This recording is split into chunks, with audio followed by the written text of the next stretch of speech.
Wan Ning called Fong Siwei her mentor. For Fong, this kind of effortless mentor role was quite agreeable. He didn't mind, really had no reason to mind, and simply sat at the head of the table with a drink in hand, watching her banter with the younger tech team members. The room was packed with young people, chatting, drinking, and cracking jokes. Fong, as the boss, seemed more like a bystander tonight. He went through the routine of drinking with everyone, then turned to his phone, caught up in a back-and-forth argument with his wife, Wang Mingya, over WeChat. It was the same old story, him working himself to death, supposedly without much to show for it, and her complaining about him never being home. Feeling like he'd been unfairly accused, Fong tried to explain himself, bringing up just last week when she'd bought not one but 2 handbags, along with a bunch of little accessories, totaling a solid 150,000 yuan. If I wasn't making money, where'd all those bags come from, he argued. Being a straight-talking Beijing girl, Wang Mingya quickly replied, if we're buying bags, then obviously we're out of money now. It dawned on Fong that she was just bringing it up to get him to cover the bill. So he responded, money, money, money. Is that all you ever care about? Stop nagging me. Afterward, he realized he'd been a bit harsh. Their kid was about to start middle school, and he was practically useless at home except for earning money.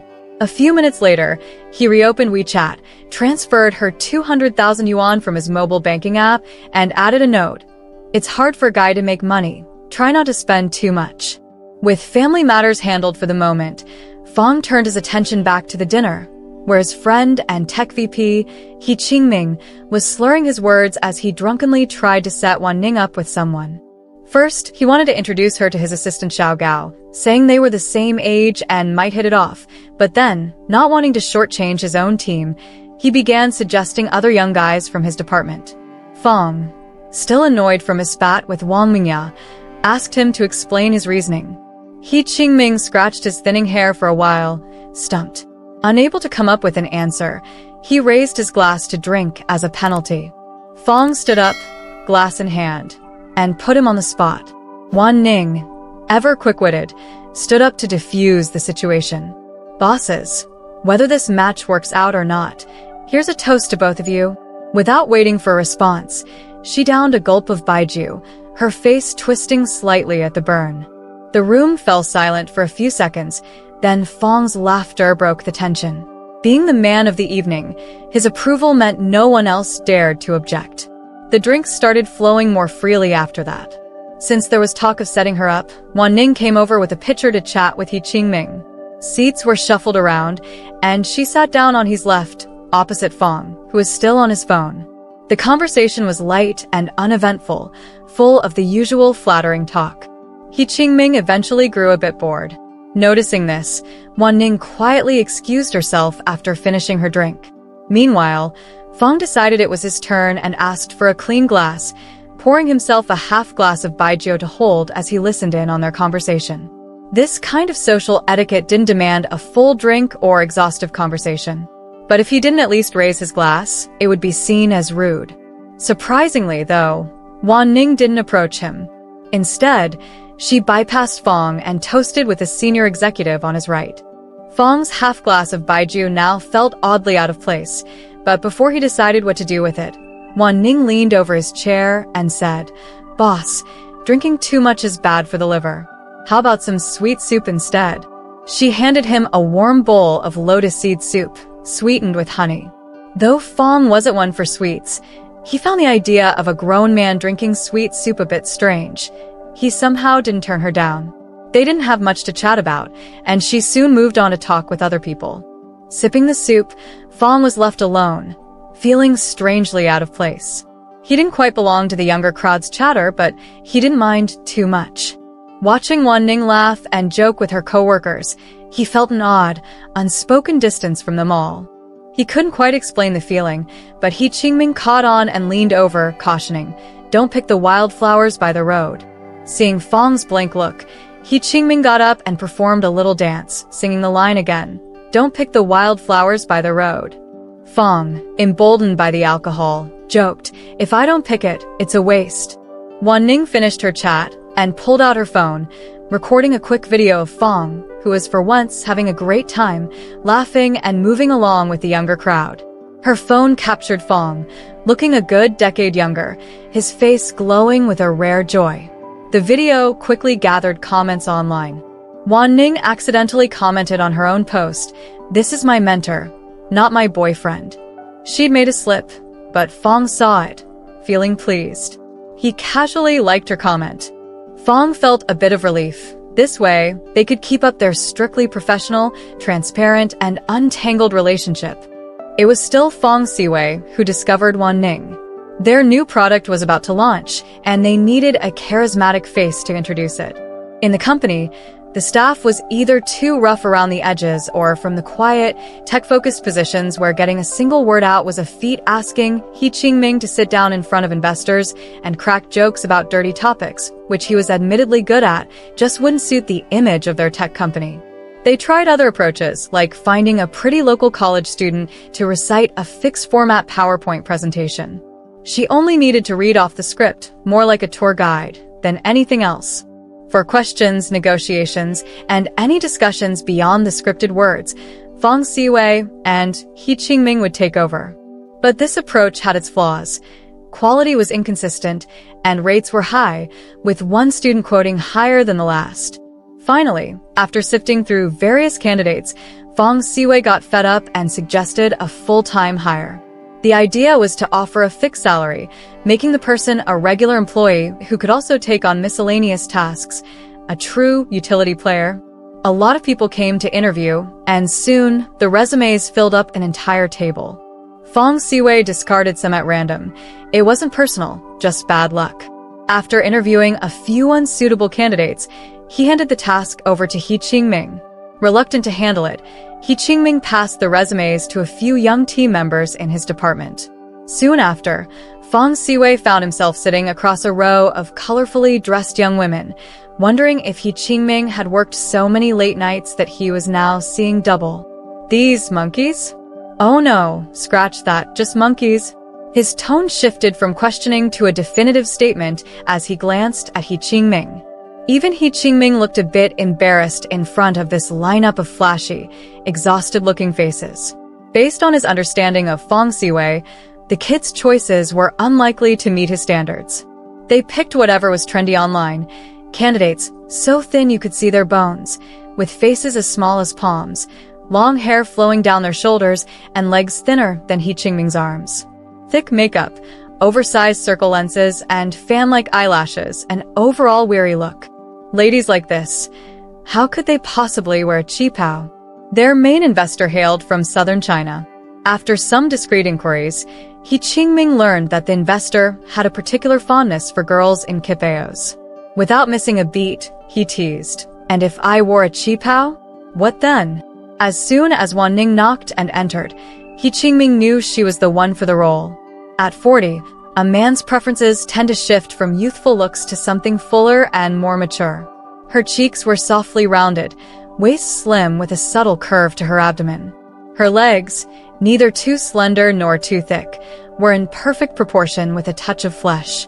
She dressed simply, with a sense of style, a white blouse with a bow-tied collar, paired with slim-cut ankle jeans, revealing a glimpse of her ankle above clean white heels. The only personal touch she wore was a subtle blue plum blossom tattoo on the top of her left foot. "Hello, Mr. Fong. I'm Wan Ning." She introduced herself with a calm professionalism. Taking Wan Ning on a business trip to Suzhou, He Qingming knew he could rely on Fong Siwei's judgment. She stepped out in a qipao, her hair elegantly pinned up with a jade hairpin. Though the pale lavender satin qipao was nothing fancy, just a regular online purchase, it was tastefully embroidered with green bamboo leaves near the hem, swaying like a gentle breeze with each step. For their first collaboration, Wan Ning was understandably nervous. Fong Siwei, playing the part of both boss and mentor, talked her through it with his characteristically sharp tongue. As he spoke, his hand rested reassuringly on her shoulder, fingers brushing against the cheap fabric. For a fleeting moment, both felt a slight tension. Later at lunch, He Qingming brought up the moment in jest, mischievously placing his hand on Fong Siwei's shoulder for effect, a look passing between them that didn't need words. He Qingming joked, "So, that's how you train people, by touching their shoulders?" "Not my department," Fong replied, mock defensive. But it didn't seem to help Wan Ning's nerves. As the event wrapped up, her qipao caught on a floral arrangement, tearing open at the side. This kind of synthetic fabric was essentially unsalvageable, and Fong Siwei made a quick judgment. Well, that's a wasted trip. Wan Ning, still getting used to Fong's sometimes childlike, sometimes boss-like personality, hesitated, unsure how to respond, her cheeks flushing red. Among a crowd of men, she, a mere probationary hire, had no backup clothing. Forced to keep wearing the torn qipao, she bustled around, following orders for small errands. One assistant handed her a cup for Fong. When she brought it over, Fong had just finished a presentation and was removing his jacket. She was just a young girl in a torn dress, silently serving him tea in a room full of people.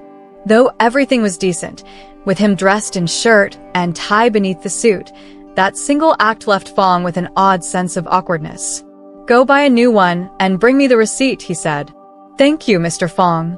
In recent years, with their research and development expenses skyrocketing, any personal spending by Fong Siwei, no matter how small, would surely prompt jokes from shareholders. Sitting at the celebration dinner afterward, lost in thought, he noticed Wan Ning across from him, nervously tugging at the torn hem of her qipao, and felt an unexpected pang of sympathy. He was a father, after all, with a daughter of his own. For any girl, wearing a torn dress while mingling in a crowd would be a hit to her confidence. After a few drinks, Fong Siwei's thoughts started to drift out of his control. He found himself envisioning the future. Years down the line, would his own daughter end up in a situation like this, graduating from college, forced to endure judgments and whispers, maybe even sitting in a shabby dress at a dinner like this? The thought of it filled him with an ache he couldn't shake. "Go change into this," he said. He couldn't bring himself to expense the company for a new dress on her behalf, so halfway through the event, he left, slipping out on his own to buy her a qipao. Thankfully, it was Suzhou, and stores selling qipaos were everywhere. Next time you're in front of our investors, slow down a bit. They're having trouble keeping up? Okay. And keep your hands still when you're talking. Otherwise, it looks like you're nervous. Got it? Separated by only the thin door of the fitting room, the two chatted. Perhaps it was the alcohol, but neither felt the least bit awkward. Fong Siwei sat on a small couch by the sink, smoking, his gaze casually falling on the smooth, graceful curve of her ankle a few feet away. She wore the same white heels, shifting her weight playfully, with a lively rhythm. "Anything else you want to tell me, Shifu?" Wan Ning emerged in the new dress, hands clasped as she gave him a polite bow. He hadn't noticed before, but she had a dimple that appeared when she smiled. The light overhead cast a soft glow on her face, outlining the fine hairs on her cheeks, and, for some reason beyond understanding, Fong Siwei felt a dryness in his mouth. His sense of style had clearly not kept pace with the times, for the qipao he'd chosen looked a bit old-fashioned. It was a deep blue, with matching buttons and a clumsily embroidered chrysanthemum just below the collar. Years ago, he'd had a qipao tailored for Wang Mingya, with real quality fabric, silk and satin, clouds woven into dark prints, Hangzhou silk inset with rare velvets, glimmering in the light, soft and smooth against the skin. In the back of their wardrobe at home was a qipao with real Hangzhou silk, hidden dark flowers, and authentic Australian pearl buttons. It had sat there untouched, a memory that lingered with him, even if Wang Mingya had forgotten. What a waste of such fine material, he thought. "What did you call me just now?" "Shifu, a humble bow from your disciple." "What could I possibly teach you?" "Just what you said a moment ago. I could take that to heart for a lifetime." Flattery on business tables was common enough that it never left an impression on him. He knew that in most cases, there was little sincerity in the words tossed around. But just now, as the hem of Wan Ning's new qipao lightly brushed against the tip of his shoe, a piece he had picked out for her, carrying the faint smell of factory oil, the honesty in her eyes seemed undeniable, and under the influence of tobacco and alcohol, he found himself oddly believing her. "Shifu, "Shall your disciple join you for one more drink?" Feng Siwei blew out his last puff of smoke and uncrossed his legs, formulating a polite way to decline. He wasn't in the position, much less in the mood, to accept such an invitation from a girl so much younger than him, a married man nearly 40, miles from home. But without even realizing it, he was already struggling to find the right words to turn her down, his inner thoughts now wrapped up in the enticing idea of joining her for that drink, despite the gap in their roles and their lives. All right. Late-night pastimes among young people truly opened Feng Siwei's eyes. His own nightlife mainly consisted of drinking sessions. If not, he'd be at home, scrolling on his phone in the study. With his kid working on homework, absolute silence was enforced, or else both he and the kid would face the wrath of the household tigress. Feng Siwei had been disciplined before. One time, while his kid got distracted memorizing words on a tablet, the sound from a video in the next room tipped off Wang Mingya, who promptly booted both father and child to the balcony to stand in penitence. One night, he didn't intend for any intimacy, but any mom preparing for a big entrance exam is already jumpy, and one shift in bed was enough for her to kick him to the floor. Tailbone aching from the impact, he stormed off in frustration and dragged He Qingming out of his house, taking him on an impromptu night tour of Beijing. Eventually, they ended up at a bar, drank the night away, and stumbled out just in time to catch the flag-raising ceremony.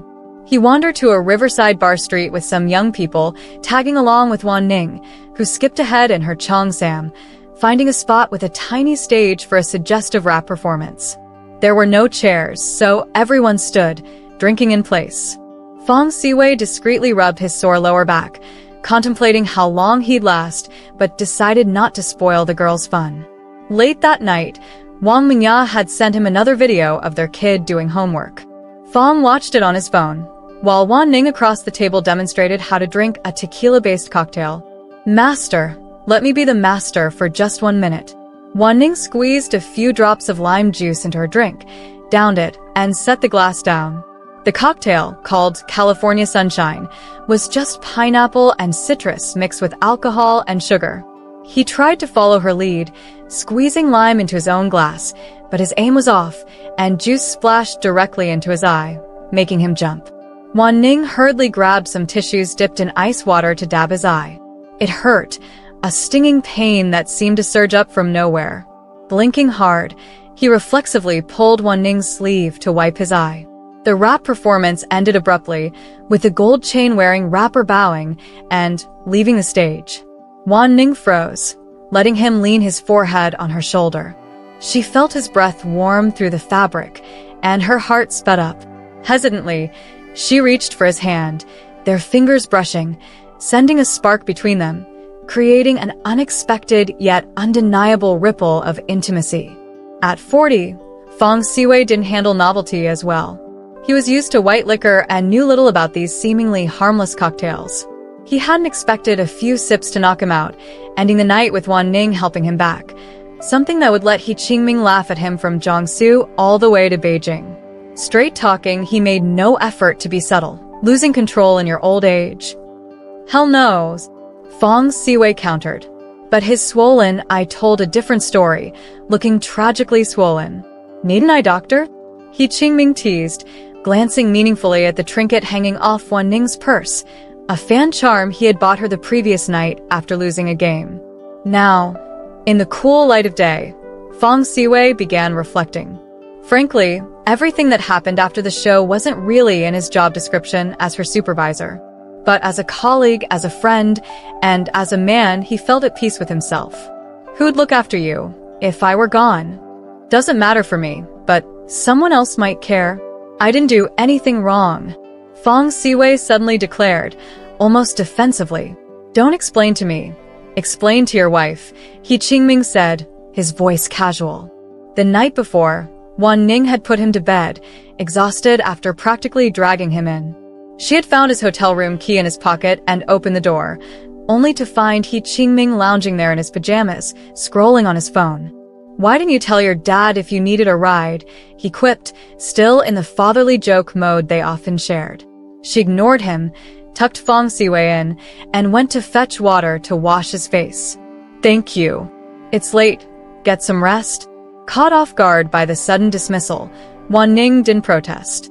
She set down the towel and turned to leave. But just as she did, Fong Siwei stirred. Not so fast, Mr. He. It's late, you should leave, too.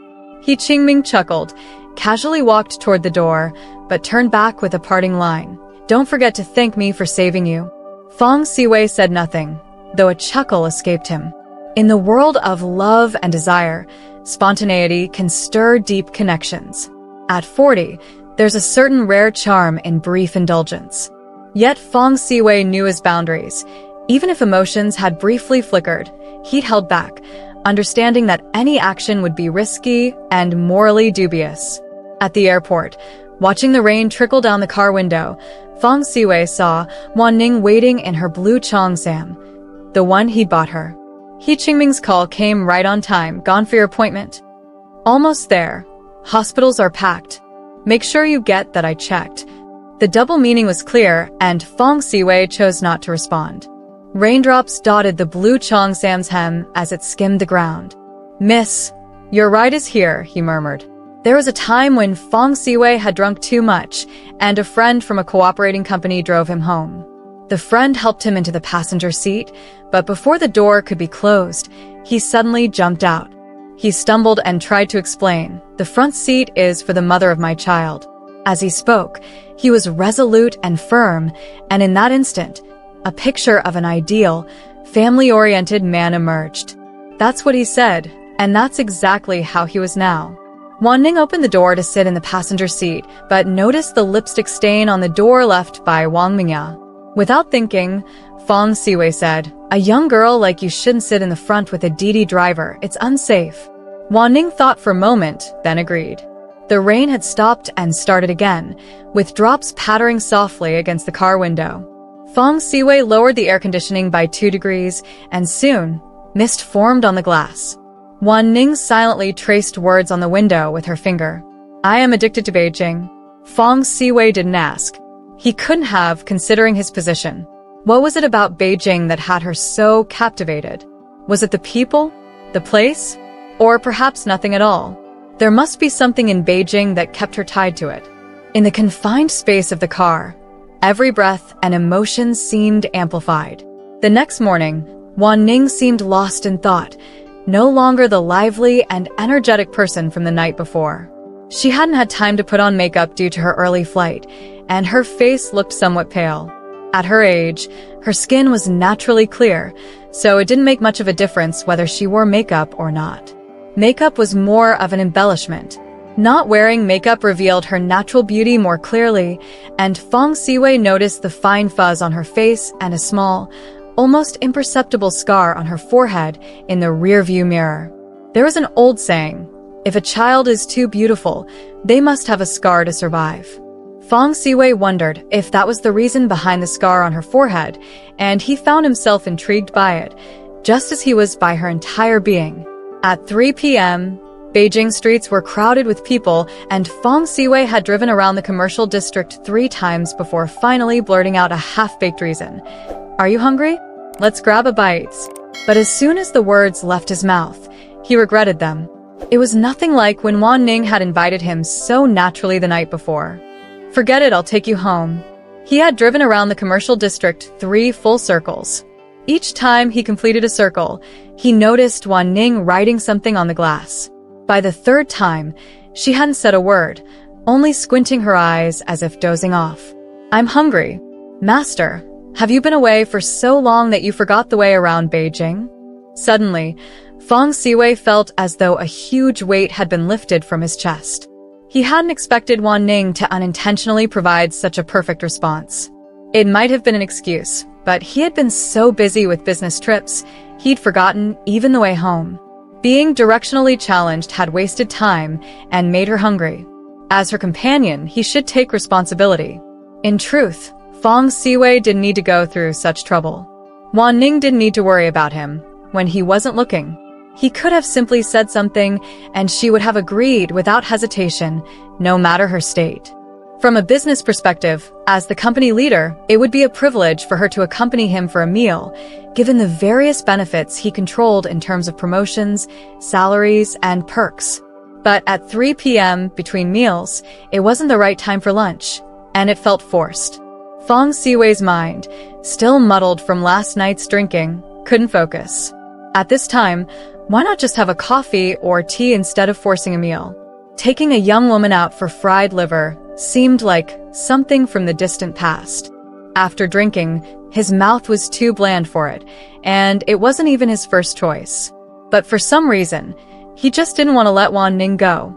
At his age and position, he had long achieved the conventional marks of success. Fame, fortune, high status, and a happy family. Any one of those would be out of reach for most people. But he still needed someone to play a specific role to prove his success. Men are often like this. It may sound vain or self-centered, but it's really all about face. Luckily, he had met Wan Ning. She was transparent, smart, lively, with just the right amount of empathy and matched his personal aesthetic. She was the perfect candidate to play this role. It was the same with the moment he excitedly bought a Hangzhou silk cheongsam and presented it to his wife, who was busy helping their child with homework and didn't even seem to care. The cold splash of water felt like it had dried up his heart. He didn't argue, but ended up throwing the cheongsam into the wardrobe in frustration. Now, the restaurant felt quiet and empty. Wan Ning sat opposite Feng Siwei, carefully eating a bowl of fried liver. He wasn't hungry, just trying to clear the taste of alcohol from his mouth. After taking a couple of bites, he pushed the bowl aside and lit a cigarette. "Can I have another bowl?" Her appetite was impressive. Feng Siwei put out half a cigarette and got up to buy her a second bowl. But Wan Ning stopped him. "Can you eat what I leave? It would be a waste otherwise." A bowl of stir-fried liver made Wan Ning's nose break out in a thin layer of fine sweat. She bit down on the spoon that Feng Siwei had used, and halfway through eating, she suddenly stopped and looked up at him with a smile. The sun gradually slanted to the west, casting a beam of light that fell perfectly on Wan Ning's dimple. In that moment, Feng Siwei found himself unable to speak. Despite being a man who had experienced many battles, he couldn't say a word. All he could hear in his ear was a voice continuously urging him, "Leave, leave, get away from her. Hurry up and leave." But in the end, it was Wan Ning who stayed with him. She finished the stir-fried liver, broke a sesame cake in half, and handed him one part. Without thinking, Feng Siwei reached out and took it. Then, without much hesitation, he dipped a bit of the leftover stir-fried liver from her bowl onto the piece of cake. Before he had swallowed the half piece of cake, an idea suddenly struck him. If these scenes were accidentally captured by some media outlet, they would surely spark a wave of speculation online. A man who seemed to be a decent, upright, middle-aged man, having an afternoon meal with a young woman in a small backstreet diner. They didn't say much, both of them a little nervous, their relationship obvious but unclear. The last man who was so careless about having a meal with a young girl in public is still being kept under wraps to this day. The cautionary tale made him aware, yet he couldn't escape from the situation. After turning to the road, the car merged into the traffic, and He Qingming's voice once again rang in his ears. "Send me the test results." Privacy, no comment. What's so private between a father and son? Why can't a son have privacy? After much back and forth, Feng Siwei finally surrendered, offering to play the role of the son to end this verbal battle, but He Qingming was relentless. "I'm in the hospital. Where are you?" Through the faint current from the carrier, Feng Siwei's heart skipped a beat. Just as he hit the red light, he slammed the brakes. Wan Ning, who was nearly dozing off in the back seat, almost bumped her head into his chair. "I just left." Clearly, Feng Siwei wasn't good at lying. Even he didn't believe this lame excuse. He and Wan Ning exchanged an uneasy glance through the rearview mirror, both of them starting to feel restless. It felt like being caught cheating on an exam back in school, with their hearts racing, palms sweating, and that sense of panic setting in. "I'm going back," she said before Feng Siwei could respond. Wan Ning opened the car door, grabbed her bag, and walked out, catching him off guard. But he didn't chase after her. He knew that even if he caught up, what would be the point? They would just find another place to have dinner, casually. After dinner, they might grab some late-night snacks. But then what? The long night stretched on, with no end in sight. What he wanted, he could never bring himself to say. Or perhaps he didn't even know what he wanted himself. People came and went around him, but he couldn't and wouldn't abandon everything and take a different path to chase a fleeting feeling. It wasn't love or indifference. The hormones, dormant for so long, were now acting up. Wan Ning, young and lively, barely had to try to provoke the sensitive nerves that had long been exhausted. But he knew if it wasn't Wan Ning, it would be someone else. The itch in his heart was the most genuine feeling he had at this moment. He Qingming had just returned from his business trip and hadn't even entered his home when he came out to drink with someone. Feng Siwei pointed to his chest and said to him, "I swear, I really haven't done anything." After saying that, he wobbled to his feet, gave a bow to He Qingming, and repeated, "You have to believe me. I believe your uncle." It was predictable that he would never admit to anything. Men were always stubborn. While He Qingming was thinking of some choice words to curse him, his WeChat phone call rang. At first, the tone was gentle, with Wang Mingya asking if he had landed and if he had eaten. Feng Siwei had obviously made some arrangement with his family, as despite landing in the afternoon, it was already dark and they were still asking about him. He Qingming cracked open peanuts, listening to him fabricate lies. After a few lines, it became tiresome, so he kicked him under the table. The kick seemed to hit the nail on the head, as the atmosphere on the phone took a sharp turn. They were the only ones at the restaurant, and the Apple phone's call quality was poor, so He Qingming could hear everything clearly as Wang Mingya scolded him.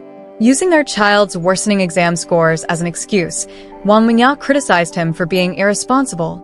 Despite managing a large company, handling HR, operations, R&D, and financing, how could he not even manage one child at home? The girl was about to hit puberty, that awkward age when people dislike her, and the whole thing was just infuriating. Wang Mingya didn't dare to take out her anger on the girl because of her upcoming exam, so she turned to her husband instead. People from Beijing spoke quickly, and Wang Mingya's insults flowed fast and sharp. Even Feng Siwei, with his seasoned experience, couldn't handle it. By the end, He Qingming couldn't help but laugh, choking on his drink and coughing. "Who are you even with?" "He Qingming." "Then have He Qingming talk to me." After years of marriage, doubts had started to creep in, and He Qingming couldn't help but feel sorry for them. But he didn't say anything aloud, only explaining that the flight had encountered clouds and couldn't land as planned, so it had to divert to Shijiazhuang. In the end, He Qingming had given Feng Siwei a solid 10 hours to navigate this situation. "Thanks, Dad. There won't be a next time." "No, there won't be." It was late. The child had school tomorrow, and He Qingming couldn't stay long. Feng Siwei paid the bill and stepped out, only to see He Qingming walking straight into the night without even looking back. He Qingming, knowing the situation, still gave him face and time. But whether it was the mountain of blades or the sea of fire, neither path was easy. This made Feng Siwei hesitate, standing in the rain. The rain wasn't heavy, but it drizzled endlessly, leaving a damp feeling in his heart. Feng Siwei tried to light a cigarette, but it wouldn't catch, and in frustration, he threw it aside on the road. He knew if he went home at this hour, by the time he took off his shoes and entered the house, Wang Mingya's fiery temper would have him embroiled in a battle. But if, just if, he went to find Wan Ning, what would that be like? Of course, there were no biffs. A man's word was his bond. He had promised He Qingming there wouldn't be a next time, and he would stick to it. He didn't know how long he had sat there, but his shoulders had become soaked with water droplets falling from the leaves above. Feng Siwei knew that if he didn't make a choice soon, he would most likely fall ill. But in the vast sea of people, his inner struggle left him unable to decide. "Teacher Feng, now you're not calling me master?" Wan Ning lived in the company's subsidized rental apartment, and Feng Siwei knew the exact address. She seemed to be waiting for someone with wet hair, still doing laundry. At this late hour, meeting someone didn't require any formalities. Without waiting for an invitation, Fong Siwei opened the door and walked inside. Wan Ning didn't bother with pleasantries either and went straight to the kitchen to wash the blue cheongsam she had been scrubbing by hand. "Do you like it?"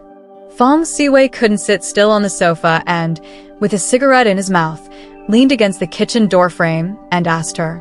"I do." Obviously, this wasn't the answer Fong Siwei was hoping for, but he didn't push the issue. He didn't know what else to ask. The things he really wanted to know, he could never bring himself to say. As Wan Ning lowered her head to change the water, a strand of hair fell by her cheek. Without thinking, Fong Siwei tossed the cigarette aside and reached up to tuck it behind her ear. This was their first real physical contact, and Wan Ning, quick as ever, grabbed his wrist with her wet hand. They didn't speak, the air in the narrow kitchen growing tense with a suffocating urgency. "I really like it." After a long silence, Wan Ning repeated herself. Fong Siwei understood the underlying meaning in her words. "What do you like?" This time, Wan Ning didn't answer him. Her focus was entirely on his wrist, squeezing tighter, leaving a deep mark on his skin, but strangely, this gave Fong Siwei the answer he was looking for. Wan Ning, so clever, didn't fully express herself, but she wasn't going to let him off easily either. Outside, the rain had finally stopped, and the leaves swayed in the wind, accompanied by the faint sound of insects chirping. Wan Ning continued to wash the blue cheongsam, scrubbing, rinsing, and scrubbing again, unhurried and calm. Fong Siwei didn't leave. Instead, he came up behind her, wrapped his arms around her waist, and pressed his head against her back, breathing heavily. Through the thin fabric, Wan Ning could almost feel his racing heartbeat. At that moment, it felt like the whole of Beijing had paused for them. The usual noise and clamor disappeared instantly. Even the starlight after the rain had vanished, and a dim, blurry moon hung in the sky. The only sound in the room was the thudding of Fong Siwei's heartbeat, echoing off the white walls. "Teacher Fong, you're burning up," Wan Ning said. Fong Siwei, relying on Wan Ning's warmth, had briefly fallen asleep, but he was startled awake by a cool hand on his forehead. He groggily opened his eyes, the alcohol from the night and the conflict in his mind, leaving him looking exhausted. "Go lie down on the bed, it's almost morning," Wan Ning suggested. A single woman's room often has a childish feel to it. There was only one pillow on the bed. Next to it, 3 stuffed toys were gathered, as if having a meeting. The bedsheets and pillowcases were pink, decorated with odd-shaped cartoon rabbits. Beside the bed was a snow-white plush carpet, on which a pair of men's dress shoes lay in a haphazard manner. The room smelled indescribable, like the scent of a woman's perfume mixed with a certain laundry detergent, with a hint of floral shampoo lingering. All in all, it was a smell that made Fong Siwei feel at ease. Wan Ning hadn't come yet. It wasn't clear if she was still washing clothes or dealing with something else, leaving Fong Siwei alone on the bed. His temperature gradually rose, and Fong Siwei, still fully clothed, lay on his side, unable to distinguish whether he was in reality or a dream. Wan Ning came in, checked his forehead a few times, and gave him a dose of medicine. Eventually, seeming tired, she rested her head on his arm and lay in his embrace for a while. After tossing and turning and unable to sleep, she finally gave up and got up. It seemed Wang Mingya had called again. Fong Siwei couldn't explain what he was doing no matter how hard he tried, so he passed the problem over to He Qingming. A while later, He Qingming's call came in, and Fong Siwei could hear him angrily yelling at him, cursing him with all sorts of rude words. In all these years, Fong Siwei had never seen He Qingming so furious. Throughout the call, Wan Ning lay in his arms, her fingers repeatedly tracing the plastic button on his shirt collar. She looked at it until she grew tired, then rested, before looking again. With a fever, his consciousness was blurry. Fong Siwei truly didn't know what was real and what was part of his dream. Finally, as the day broke, he groggily saw Wan Ning come in, holding a cup of water, standing by the bed for a while.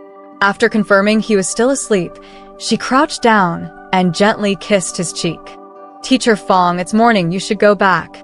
Hearing her voice, Fong Siwei fully woke up, his fever breaking, leaving him drenched in sweat. What Feng Siwei was thinking, no one could tell, but he seemed to ignore He Qingming's words completely. He grabbed the cup from Wan Ning's hand and drank it all in one go. Then, with a slight pull, he pinned Wan Ning down onto the bed. At that moment, the little rabbits on the bedsheet were tossed around in the chaos of Feng Siwei's sudden actions. Yet, he still held on to his identity, only using one hand to tug at his shirt collar, too hesitant to act further toward Wan Ning. But Wan Ning didn't try to avoid him. It was as if she had already expected this. She lay on her back beneath him, her attention fully on the sweat beads that suddenly appeared on his forehead. Sweat poured down in large drops, some landing on Wan Ning's face, causing Feng Siwei to pause. He tried to soothe her with his lips. His lips brushed hers, moved over her nose, and finally stopped at the scar on his forehead that seemed to pique his interest. He kissed it again and again, unable to pull away. In an instant, a droplet of sweat from his hair fell into Wan Ning's eye, causing her pain and forcing her to push him away and sit up. "I'm sorry. I'm sorry." They both blurted out the words at the same time. "The fever's broken now. You'll be fine. I'll go." As Wan Ning saw him off at the door, she draped her clothes over her shoulders. Both of them had red, swollen eyes. Feng Siwei seemed like he still had something to say, but Wan Ning waited at the door, yet he never spoke. "Dad, will you take me to school?" "Okay, wait for me." That was the last sentence Wan Ning heard Feng Siwei say to her, even though it wasn't meant for her. Still, it inexplicably brought tears to her eyes. After that day, when he went on a business trip again, Wan Ning disappeared without a trace.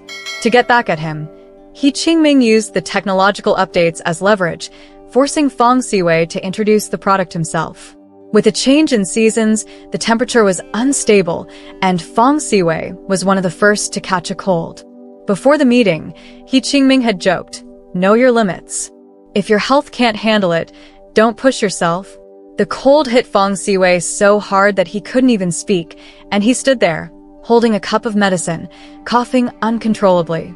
When He Qingming saw Feng Siwei speaking on stage, his figure and demeanor no longer as upright as usual, his anger finally started to subside. In the evening, at a social event, a female executive from the partner company kept bringing him drinks, even suggesting she could become his daughter's godmother. Seeing Feng Siwei pale and weak, He Qingming sighed and chose to defend him. "Our kids don't need godmothers. It can cause trouble." Feng Siwei understood the implication right away and simply responded, "Our child will only ever have one mother in this life, and the next. No proof, huh? You should make a written statement in front of everyone." Fine. "I swear to heaven, if I break this vow, may I die a terrible death."